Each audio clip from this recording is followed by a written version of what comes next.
इस मूवी में एक यंग लड़की को दिखाया जाता है जिसका नाम होता है मार्गरेट। ये टोक्यो जापान जैसी बिजी सिटी में रहने आती है क्योंकि उनके कोई लाइफ में कोई नहीं होता। माँ मर जाती है, डैड छोड़कर चली जाती है और भाई पागल हो जाती है। इसकी लाइफ में ऐसा कि कोई नहीं होता। यह अकेलेपन दूर करने के लिए जापान आ जाती है।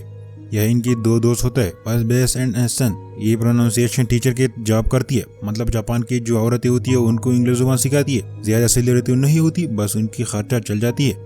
दिन में ये जॉब करती है और रात में अपने दोस्तों के साथ बार मेटरिंग करती है और रात में लव होटल में स्ट्रेंजर के साथ अपने टाइम प्राइवेट स्पेंड करती है। ऐसी उसकी लाइफ चल रही होती है। फिर रात में एक लड़की से टकराती है जिनका नाम होता है काजू। ये थोड़ा अमीर होता है और इनसे नींद पटका करती है। और शुरुआत में भी उन सब स्ट्रेंजर में आते हैं जिनके साथ मार्गरेट डेली रात बिताती थी। फिर काजू उनसे अट्रैक्ट होने लगता है, उनसे डेली मिलने आता है और फिर ये दोनों घूमती है। फिर दोनों की एक दूसरे के लिए फीलिंग आना शुरू हो जाती है और ये दोनों साथ में खुश होते हैं। काजू एक्चुअल में एक गुंडा होता है, इसलिए उसके पास काफी पैसा होता है और लोग उनसे डरता है। इन दोनों का अच्छा चल रहा होता है। फिर काजू एक रात मार्गरेट को बता रहा होता है कि मैं ज्यादा दिन तुम्हारे साथ नहीं रह सकता क्योंकि मेरे घर वालों ने किसी और लड़की से शादी फिक्स कर ली है। हालांकि काजू अपनी होने वाली लड़की से प्यार नहीं करती, फिर भी जापानी कच्चे के हिसाब से उसे ये सब कुछ करना पड़ेगा। मार्गरेट ये सुनकर उसे बहुत बड़ा धक्का लगती है और वो टूट सी जाती है और फिर से वो पुरानी जैसी बनने लगती है। स्ट्रेंजर के साथ सोना और हमेशा टीले रहना, और इस वजह से वो सही टाइम पे जापी भी नहीं पहुंचती। और फिर काजू उससे कांटेक्ट करता है और उसको गिफ्ट देता है और उसको एक होटल में मिलने बुलाता है। फिर ये दोनों साथ में आता है, टाइम स्पेंड करती है, बातें करती है और काजू उसे कहता है कि जापानी कल्चर के हिसाब से जब आप किसी के लिए उंगली काटते हैं तो इसका मतलब होता है कि आप दिल से उसे सारी करता है। नेक्स्ट दिन मार्गरेट जा पे जाती है और काजू उसे रास्ते में रोकती है। उसे एक दिन मांगती है और साथ एक जगह पर जाने के लिए कहता है। उसे जहाँ पर जाना भी जरूरी था, लेकिन वो ये वर्क पे नहीं जाती है और बिना बताई उसके साथ चली जाती है।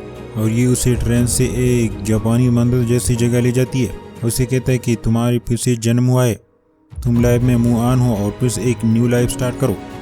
उसको समझ नहीं जाता। उस वक्त ये दोनों वापस ट्रेन में आ जाती है। वापस आते वक्त मार्गरेट सो जाती है और काजू उससे छोड़कर गायब हो जाता है। जब मार्गरेट उठ जाती है तो काजू वहाँ नहीं होता।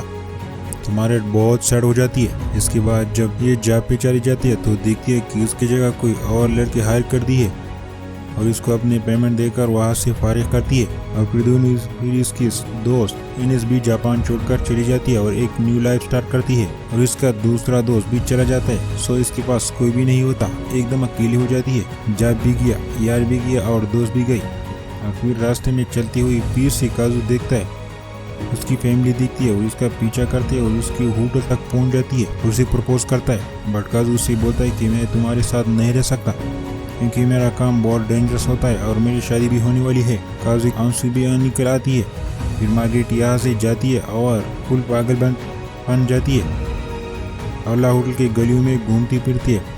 और फिर एक दिन आदमी उसका पीछा कर रहा होता है। उनको लगता है कि ये काजू है तो ये खुश होते हैं। फिर वो एक स्ट्रेंजर होता है और फिर मार्गरेट उसी के साथ चली जाती है। रूम में अंदर जाती है, मार्गरेट कपड़े उतारती है और वो स्ट्रेंजर मार्गरेट के हाथ पैर बांध देती है। ये नशे में होता है और इस आदमी को उसकी बॉडी से कोई मतलब नहीं होता।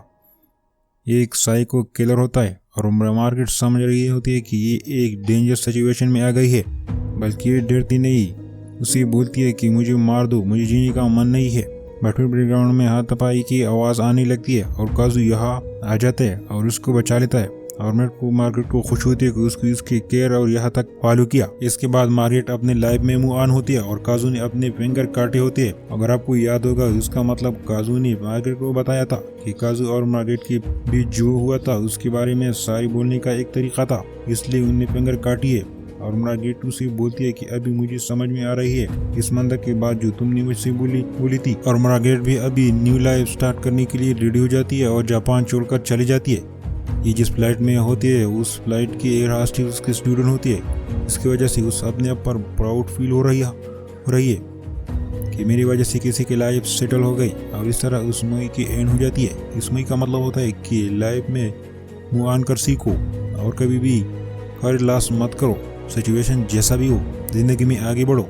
सो अगर मूवी में कोई अच्छा लगा हो तो चैनल को सब्सक्राइब करें, वीडियो को लाइक करें और शेयर करें। So take care, best of luck.